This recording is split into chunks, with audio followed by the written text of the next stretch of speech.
Hello students, today let us start with a new chapter, that is Accounting for Partnership Basic Concepts. We have already covered this partnership concept in first year business studies. I hope you all remember that.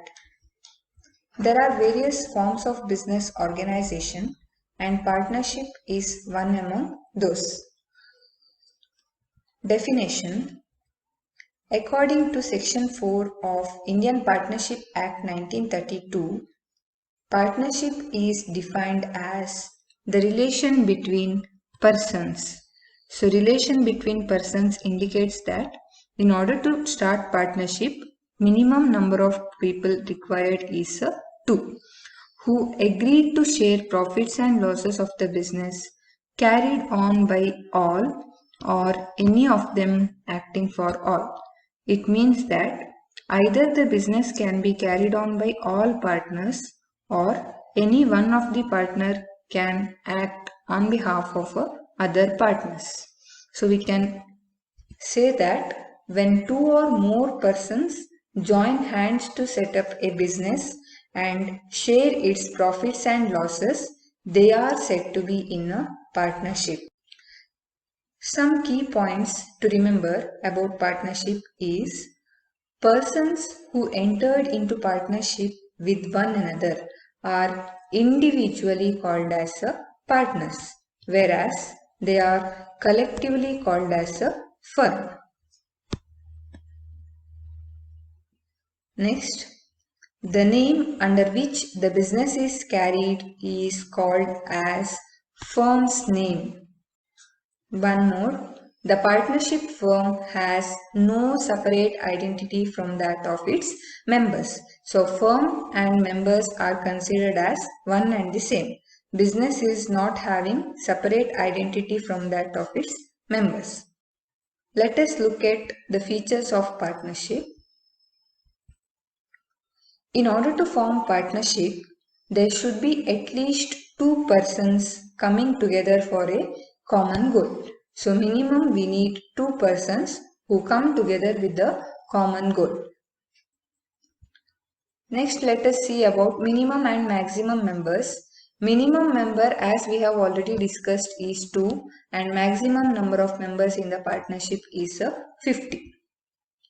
So how does this partnership starts? Partnership is the result of an agreement between the two or more persons to do business and share its profits and losses. Next, agreement must be to carry on some business. Sometimes we make various types of agreement. It may not be only business agreement. For example, co-ownership of a property. Co-ownership of property does not contribute to partnership. Let us see one example. If Rohit and Sachin jointly purchase a land, then they become joint owners of that land, but they are not called as partners. They have joint ownership of that property. Whereas, if they are in the business of purchase and sale of land, they are in the real estate business, then they are purchasing the land for the purpose of making profit. Then Sachin and Rohit will be considered as partners. So agreement must be to carry on some business. Next, the business of partnership may be carried on by all or any one of them acting for all. This I already explained that the partnership business can be carried on by all the partners actively or any one of the partner can act or operate the business on behalf of the other partners. But each partner can bind other partners by his act and also is bound by the act of other partners. Let us see one example. There are three partners A, B and C in the business. Here A is the active partner and B and C are sleeping partners. Now A is operating the business. He is taking decision. Tomorrow because of his decision, the business is going to incur loss. But his act not only binds A, but it also binds other partners, that is B and C. So we can say that each partner can bind other partners by his act. Also, he is bound by the act of other partners. We can also say the partner carrying on the business is a principal as well as the agent to all the other partners. So partnership runs on mutual agency between the partners.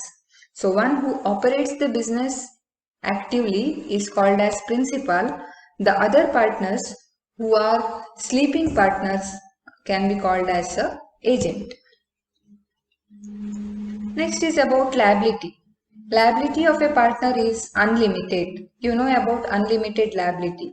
Unlimited liability indicates that in case of payment of firm debts, the private assets of the partners are also liable. If the business assets are not sufficient to meet the liability of the business, then the partner's private assets is also liable to pay the debts of the firm.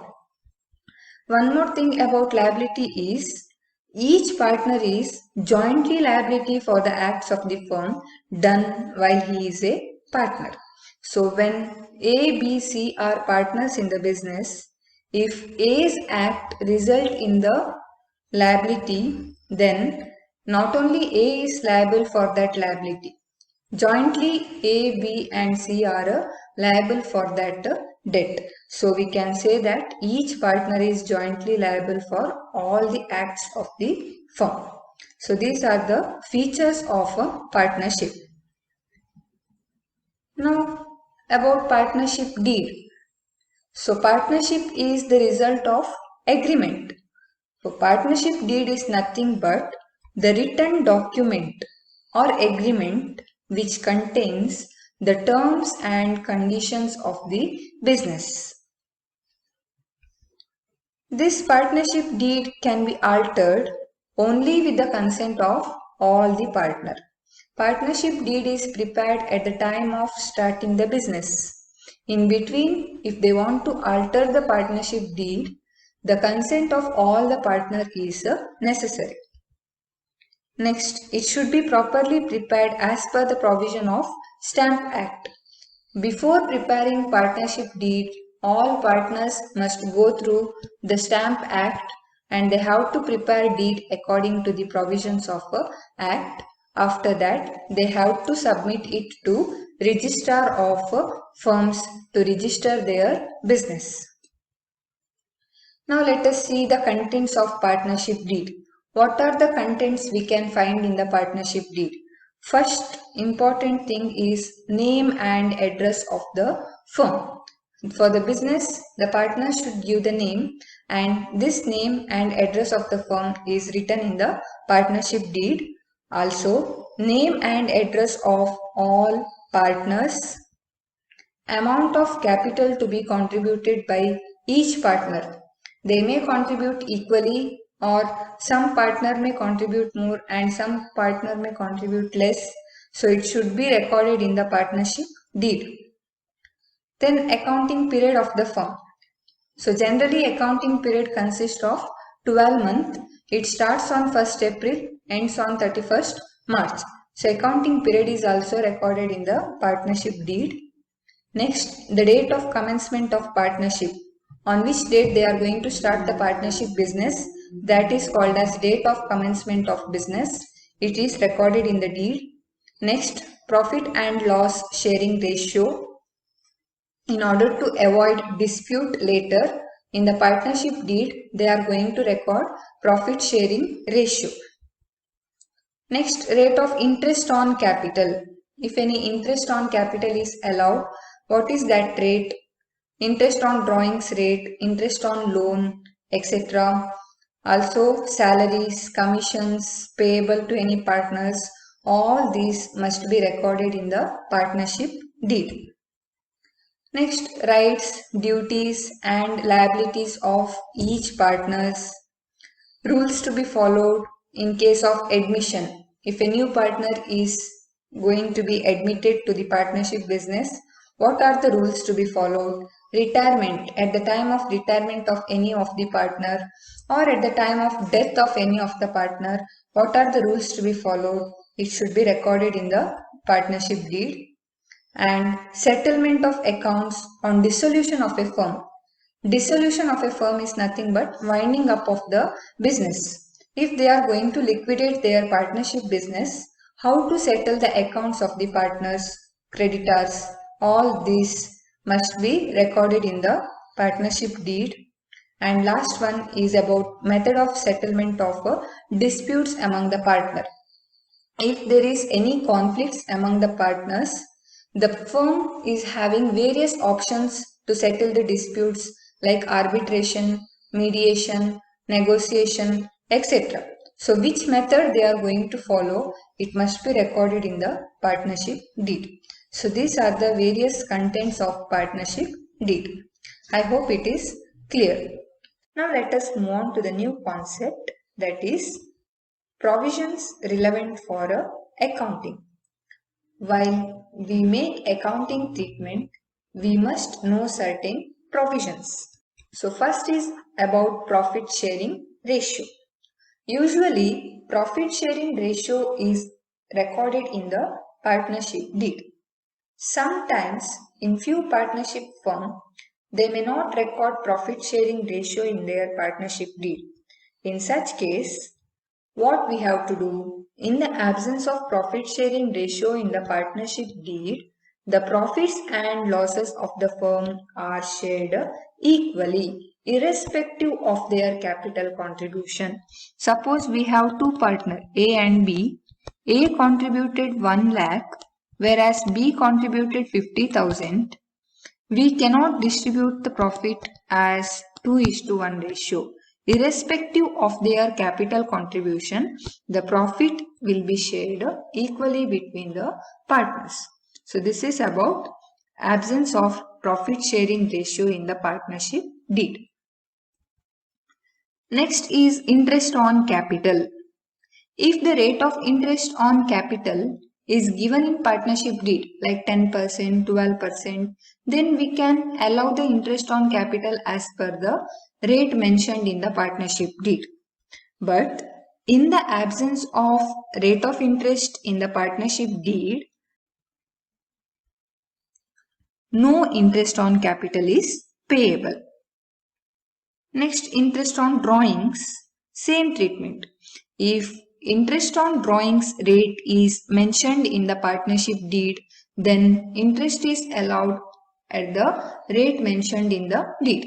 But in the absence of rate of interest on drawings in the partnership deed, no interest is charged on drawings. Next, interest on advances. Sometimes the partner may extend loan to the partnership firm. In such case, it is called as advance given by the partner to the firm. Advance is nothing but loan. So interest on advances is interest on loan. So this interest is also mentioned in the partnership deed like 10%, 12%. If it is mentioned, no doubt the same rate of interest on loan is allowed. But in the absence of interest on loan in the partnership deed, the partner is entitled to get the rate of interest at 6% per annum. So if no interest is mentioned in the deed, then interest on loan is 6% per annum. Next is about remuneration for firm's work. Sometimes among three partners, two partners are sleeping partner, one partner is active partner. So he may be given salary for his work. That salary will be discussed at the beginning and it is recorded in the partnership deed.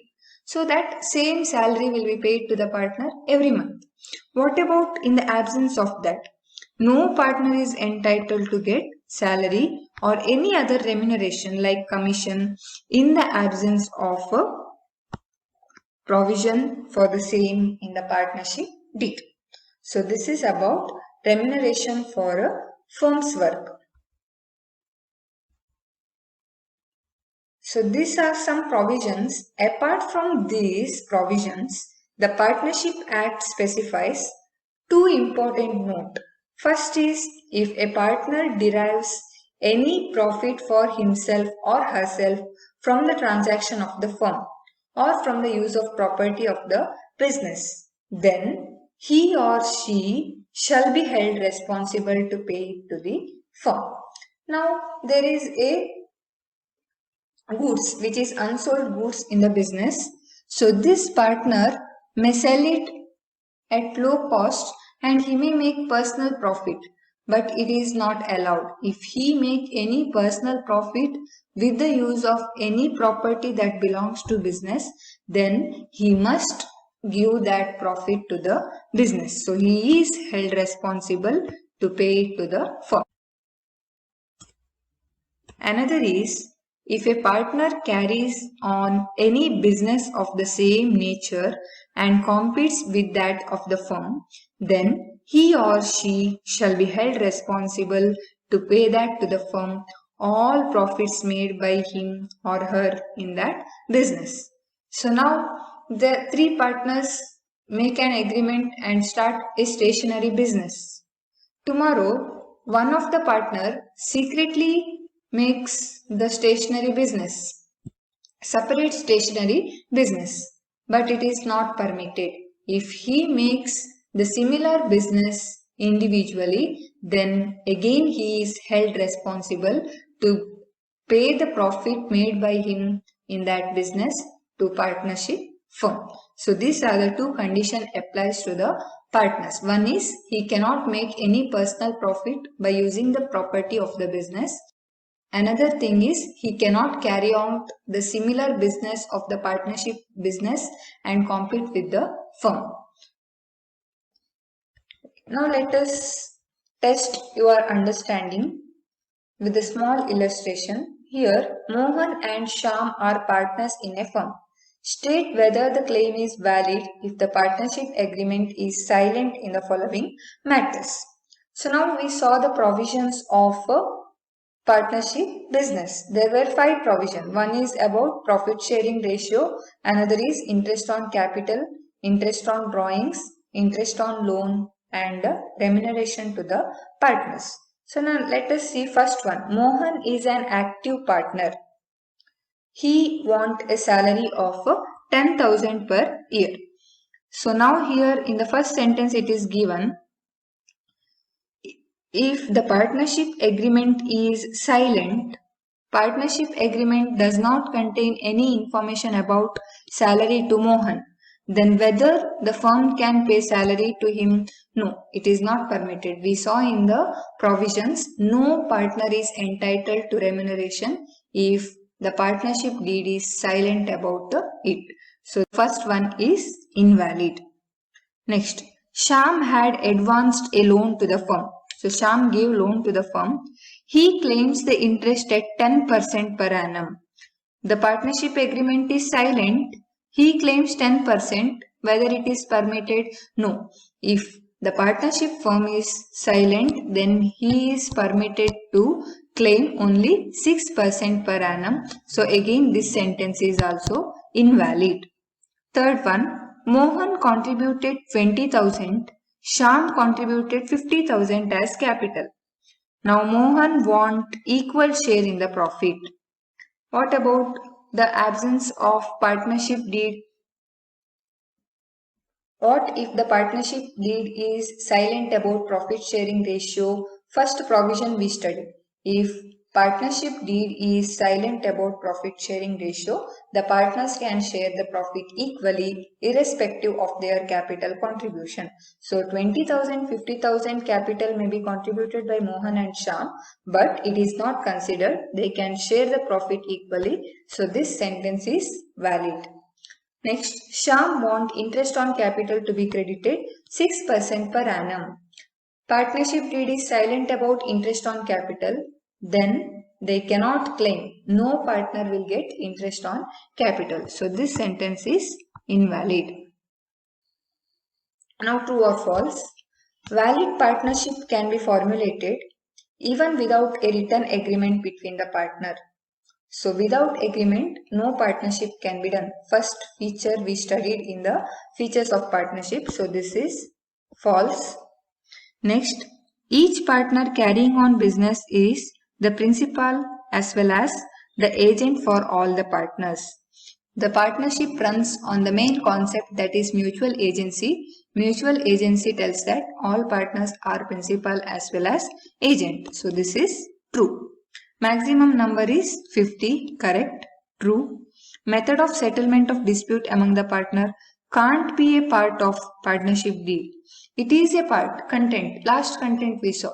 So it must be recorded in the partnership deed. So this is false.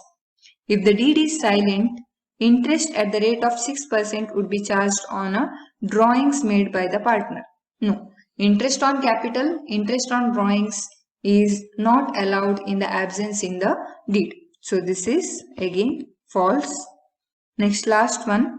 Interest on partner's loan is to be given at 12% if the deed is silent about the rate. 12% is wrong. If the deed is silent, then they can allow 6% interest on loan. So this is also false.